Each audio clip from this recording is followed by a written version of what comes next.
This is Chuck Rapp with Multiplier, a podcast to provide a word of encouragement for village church planters and leaders. This year, I've begun a series on steward leadership. One author defines a steward as someone who manages resources belonging to another person in order to achieve the owner's objectives. Today, we continue our study of the parable of the faithful and wise steward found in Matthew 24, verses 45 to 51, and also in Luke chapter 12, verses 42 to 48. In summary, Jesus told this story to teach his disciples that our actions reveal what we truly believe.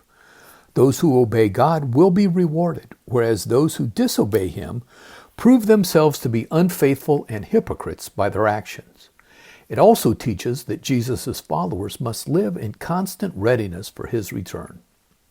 We concluded our last episode with the warning to avoid being what Matthew describes as a wicked steward. You may recall that in my initial podcast in this series, I shared 5 common themes from Jesus' parables on this topic. Here are the first 2 again. 1, character matters. And 2, stewards have an obligation to account for their stewardship. In this parable, we see the final consequence for the wicked servant. The master of that servant will come on a day when he does not expect him and an hour he is not aware of. He will cut him to pieces and assign him a place with the hypocrites where there will be weeping and gnashing of teeth. Yes, our character matters, and we will be held accountable for our stewardship.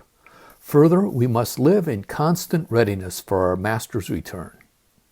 Before closing, I want to add some thoughts that come from the final portion of the Luke 12 account.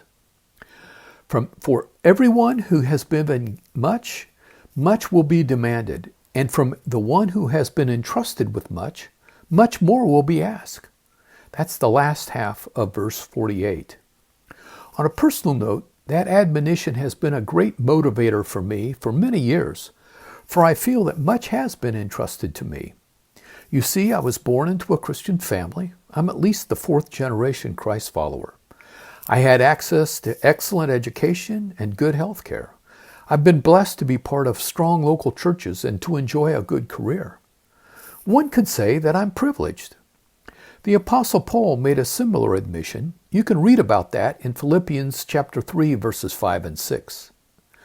Well, this topic was quite controversial in America just a few years ago, when some claimed that I should apologize for my privilege and renounce it. But instead, I embrace my privilege and endeavor to raise others up to a similar condition. You see, I've been entrusted with much. I desire to steward that well, to raise others up, and to meet the requirements of my master. I invite you to ponder this thought. In our next episode, we will continue our study of steward leadership. This has been a word of encouragement for village church planters and leaders.